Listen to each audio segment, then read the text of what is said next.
नमस्कार, आदाब, आप सभी का स्वागत इस्तकबाल हमारी आवाज में। सुप्रीम कोर्ट ने जैसे ही एक साथ दी जाने वाली 3 तलाक को बैन किया तो ये सवाल भी तेजी के साथ उठने लगा कि क्या अब हुकूमत मुल्क में यूनिफॉर्म सिविल कोड को लेकर बात तेजी के साथ आगे बढ़ाएगी। इस मामले को लेकर कानून मंत्री के साथ जब भी कई बार सवाल किए गए तो उन्होंने भी इस बात से कतई इनकार नहीं किया कि वो इसकी हिमायत नहीं करते। हर बार जब भी यूनिफॉर्म सिविल कोड को लेकर बात होती है तो इसकी मुखालफत भी तेज होने लगती है। आखिर ऐसा क्या है यूनिफॉर्म सिविल कोड में और मुल्क का अक़लियती तबका ही इसकी मुखालफत क्यों करता है? आइए आपको दिखाते हैं एक खास रिपोर्ट। यूनिफॉर्म सिविल कोड जो है वो हमारे पार्टी का एजेंडा है, हमारे कॉन्स्टिट्यूशन का एजेंडा है। आपको पता है कि कॉन्स्टिट्यूशन में कहा गया है कि स्टेट जो है यूनिफॉर्म सिविल कोड कोशिश करेगी लाने का। सुप्रीम कोर्ट ने कहा है कि गवर्नमेंट को एक्सप्लोर करना चाहिए और आपको पता है कि लॉ कमीशन इसमें व्यूज़ ले रहे हैं, बाकी जो स्टेक होल्डर्स हैं सभी लोगों का। तो यूनिफॉर्म सिविल कोड होना चाहिए, ऐसा तो देश का मानस बना हुआ है। कैसा यूनिफॉर्म सिविल कोड हो, कैसे इसकी इम्प्लीमेंटेबिलिटी हो, बात उसकी करनी चाहिए। मुझे तो लगता है व्यापक यूनिफॉर्म सिविल कोड लानी चाहिए।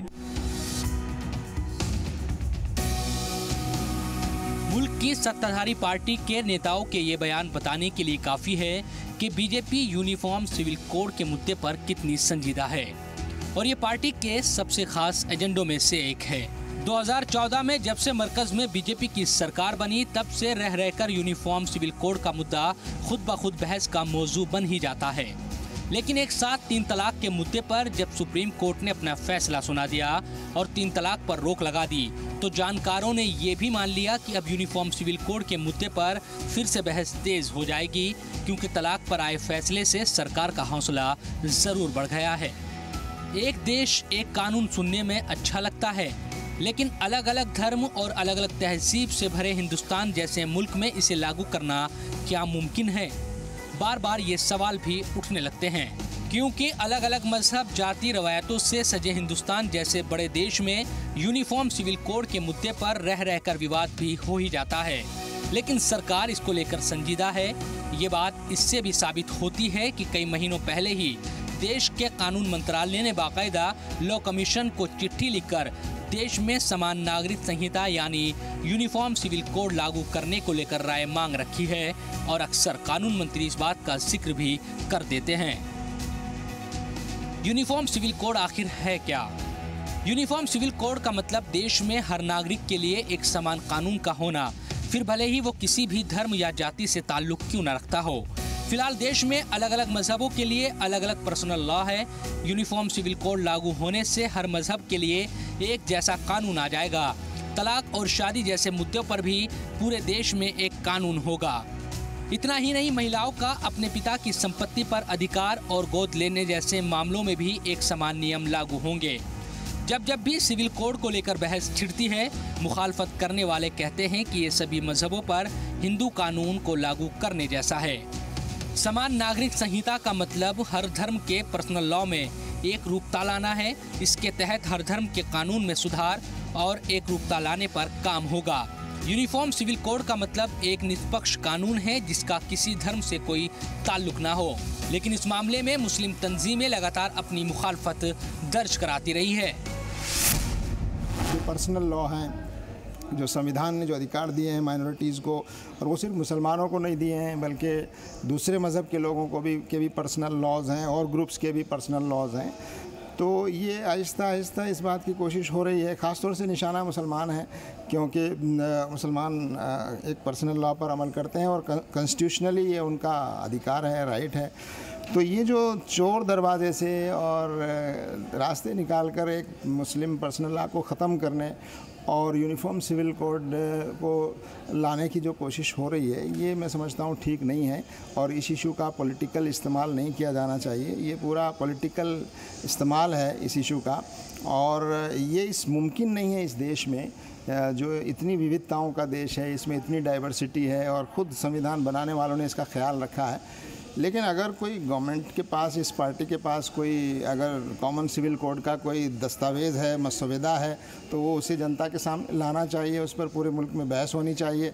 और अगर कोई ऐसी चीज़ अवेलेबल है जिस पर सारे लोग, सारे मज़हब के लोग एग्री कर सकते हैं, तो उस पर सोचा जा सकता है, मगर ये तरीका ठीक नहीं है, ये इंटेंशन ठीक नहीं है। हिंदुस्तान जैसे मुल्क में एक कानून, एक सिविल कॉमन सिविल कोड सबके लिए बना करके नाफिज नहीं कर सकते, और ये कहना कि सिर्फ मुसलमान उसका मुखालिफ है, कतई तौर पे दुरुस्त नहीं है। देखिए, सरकार जो होती है ना, उसके सामने एक चीज़ नहीं होती, उसके सामने तमाम चीज़ें होती हैं। उसके सामने कॉन्स्टिट्यूशन भी होता है, उसके सामने सोसाइटी भी होती है, उसके सामने सोसाइटी के अंदर जो सेंसिटिविटीज़ हैं, जो हसासियत है, वो भी होती है। वो तमाम चीज़ों को सामने रखकर किसी फैसले पर पहुंचती है। जहाँ तक यूनिफॉर्म सिविल कोड का ताल्लुक़ है, देखिए, ये एक डायरेक्टिव प्रिंसिपल है, इससे कोई इनकार नहीं कर सकता। डायरेक्टिव प्रिंसिपल के साथ में ये कहा गया है कि स्टेट हमेशा इस बात की कोशिश करता रहेगा कि इत्तेफाक़ी राय से मुल्क के अंदर एक यूनिफॉर्म सिविल कोड लाया जाए। मेरा मौक़िफ़ इस हवाले से हमेशा यही रहा है कि जब तक कोई ड्राफ्ट सामने नहीं आएगा, तब तक इस सिलसिले में कोई भी राय कायम नहीं की जा सकती। ये कॉन्स्टिट्यूशन का एक हदफ है, इससे कोई भी इनकार नहीं कर सकता। जो लोग यूनिफॉर्म सिविल कोड की बात होते ही उछल जाते हैं और एकदम से जो है उसकी मुखालफत या मुआफ़क़त करने लगते हैं, वो तरीक़ा ठीक नहीं है। जब भी यूनिफॉर्म सिविल कोड का मुद्दा उठता है तो इल्ज़ाम ये लगता है कि मुसलमान सबसे पहले आगे आकर इसकी मुखालफत करते हैं। लेकिन अतहर दहेलवी समेत कई मुस्लिम तंजीमों से जुड़े लोग इस बात को गलत मानते हैं। वो कहते हैं कि सरकार को पहले यूनिफॉर्म सिविल कोड का ड्राफ्ट अवाम के सामने लाना होगा ताकि मुल्क भर में इस पर बहस हो। कॉमन सिविल कोड और यूनिफॉर्म सिविल कोड में फ़र्क है।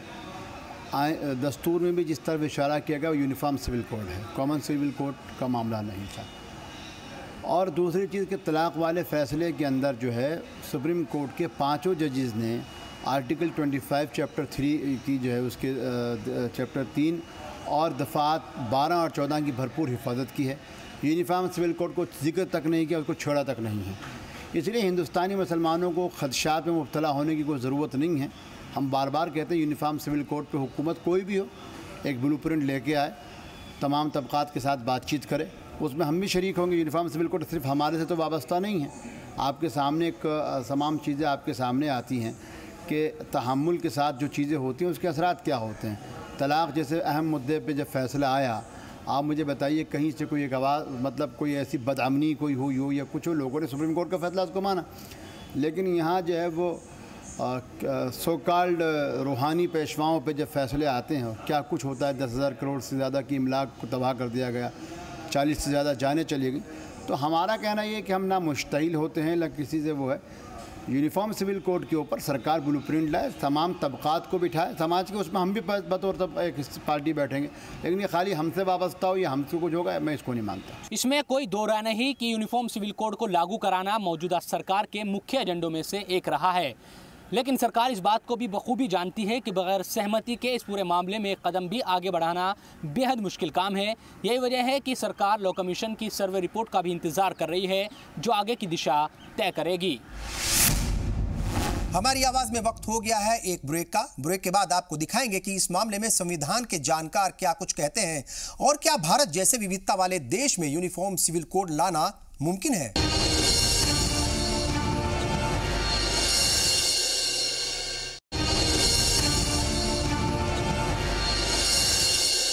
ब्रेक के बाद एक बार फिर आप सबका स्वागत। इस्तकबाल। यूनिफॉर्म सिविल कोड के मुद्दे पर होने वाली सियासत भी कम नहीं, लेकिन सियासी उधेड़बुन के बीच फंसे कॉमन सिविल कोड के मुद्दे पर एक वक्त के बाद हमेशा खामोशी छा जाती है। आखिर क्या है ये पूरा मामला, आइए देखते हैं। अब सवाल ये उठता है कि यूनिफॉर्म सिविल कोड को लेकर सरकार अपने कदम आगे बढ़ाती है तो सरकार को इसके फायदे क्या नजर आते हैं। यूनिफॉर्म सिविल कोड का समर्थन करने वाले लोग इसे तरक्की के साथ जोड़कर देखते हैं। यूनिफॉर्म सिविल कोड के फेवर में बयान देने वाले लोग कहते हैं कि अलग अलग मजहबों के अलग अलग कानून होने से न्यायपालिका पर बोझ पड़ता है। कॉमन सिविल कोड आ जाने से इस मुश्किल से निजात मिलेगी और न्यायालयों में बरसों से लंबित मामलों के निपटारे चल होंगे। सभी के लिए कानून में एक समानता से एकता को बढ़ावा मिलेगा और इस बात में कोई दो राय नहीं कि जहां हर नागरिक समान हो उस देश का विकास भी तेजी से होता है। भारत की छवि एक धर्मनिरपेक्ष देश की है।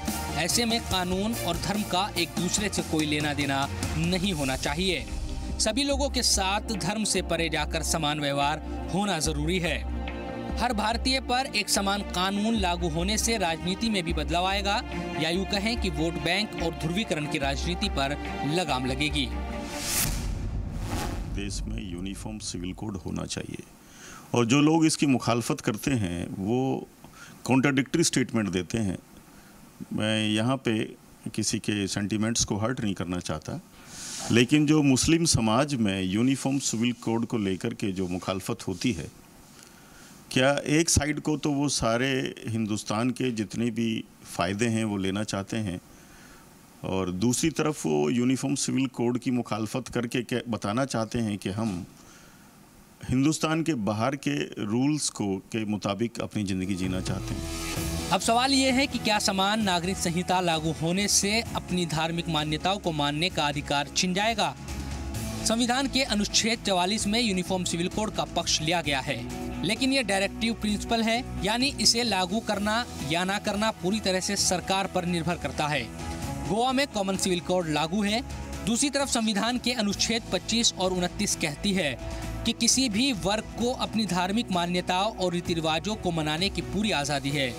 यूनिफॉर्म सिविल कोड लागू हो जाने से हर धर्म के लोगों को सिर्फ समान कानून के दायरे में लाया जाएगा, जिसके तहत शादी, तलाक, प्रॉपर्टी और गोद लेने जैसे मामले शामिल होंगे। ये आवाम को कानूनी आधार पर मजबूत बनाएगा। हालांकि संविधान के जानकार मानते हैं कि एक देश एक कानून बात तो अच्छी लगती है, लेकिन ये इतना आसान नहीं जितना नजर आता है। आप अपने धर्म को चलाएं, दूसरे धर्म की रिस्पेक्ट करें, ये संविधान कहता है।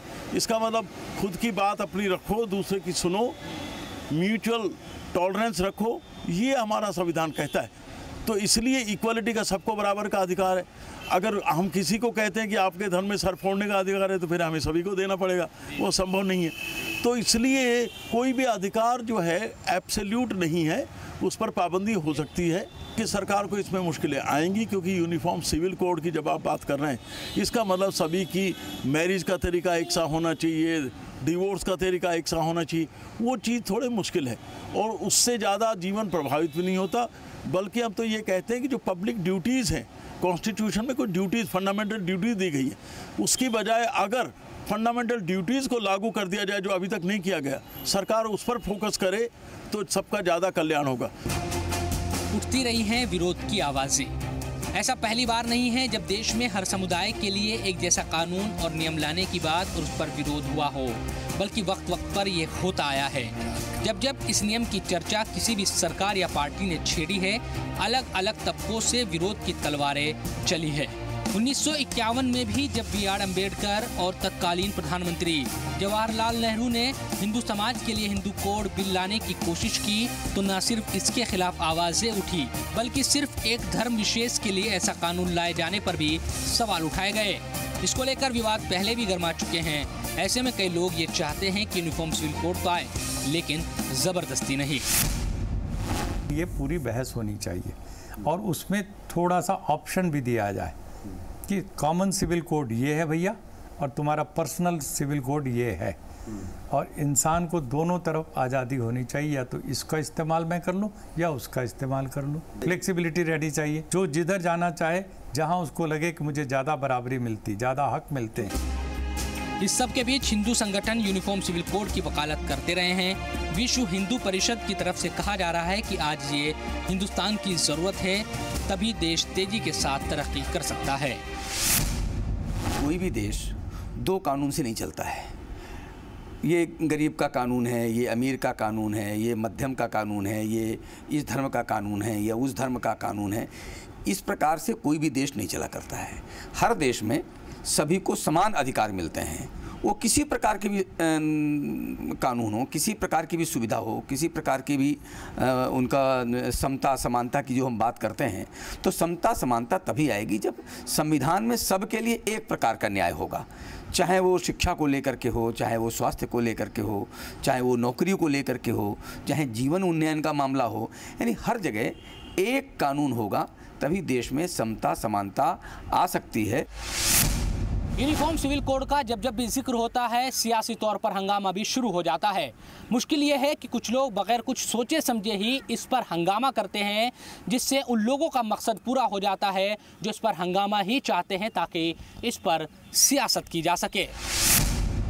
हमारी आवाज में वक्त हो गया है एक और ब्रेक का। ब्रेक के बाद आपको दिखाएंगे कि क्या मरकजी हुकूमत यानी केंद्र सरकार कॉमन सिविल कोड लाने में कुछ ज्यादा ही जल्दबाजी दिखा रही है और क्या इस मसले पर अब सियासत भी तेज हो गई है। हम एक ब्रेक लेंगे, बहुत जल्द हाजिर होंगे। आप बने रहिए हमारे साथ।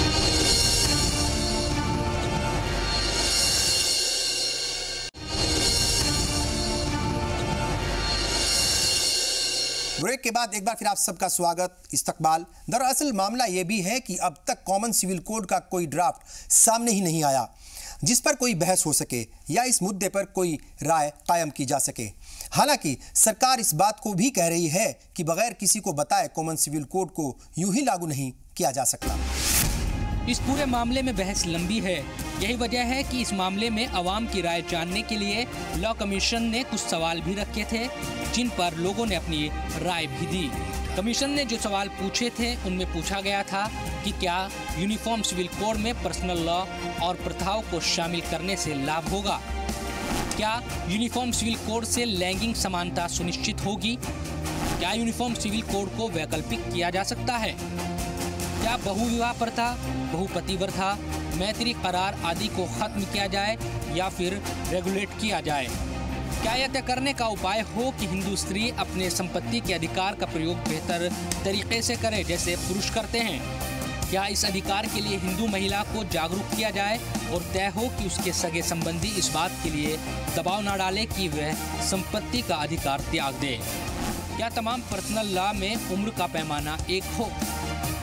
क्या तलाक के लिए तमाम धर्मों के लिए एक समान आधार तय होना चाहिए? इन तमाम सवालों पर अपनी राय भी लोगों ने दी, लेकिन अभी सरकार की तरफ से कोई ड्राफ्ट इस मामले में सामने नहीं आ पाया है। जबकि लगातार ये कहा जाता रहा कि कोई ड्राफ्ट बनकर सामने आए तो इस पर देश में बहस हो, क्योंकि अलग अलग सूबों में अलग अलग तहसीब से सजे हिंदुस्तान में कोई पूरे मुल्क के लिए बनने वाले कानून को लेकर एक राय बनाना छोटी बात नहीं। Uniform civil code directive principles of state policy में जो संविधान में है उसको डालने का काम कांग्रेस पार्टी ने ही किया, पर right to religion, freedom of religion, ये हमारा बुनियादी हक है और बुनियादी हक डायरेक्टिव प्रिंसिपल के ऊपर होता है। ये कोई मुसलमानों का नहीं, सारे धर्मों को अपना अपना जो तौर तरीका है वो सबको पसंद है और सब चाहते हैं। मेरा सिर्फ एक सवाल है, जो लोग आजकल यूनिफॉर्म सिविल कोड की बात कर रहे हैं वो वही लोग हैं जो देश को हिंदू राष्ट्र भी बनाना चाह रहे हैं, तो दोनों तो चीज़ नहीं हो सकती। वो वही लोग हैं जो बोल रहे हैं एक तरफ की गाय के नाम पे कानून होना चाहिए, बीफ पे बैन होनी चाहिए, दोनों बात एक साथ नहीं हो सकती।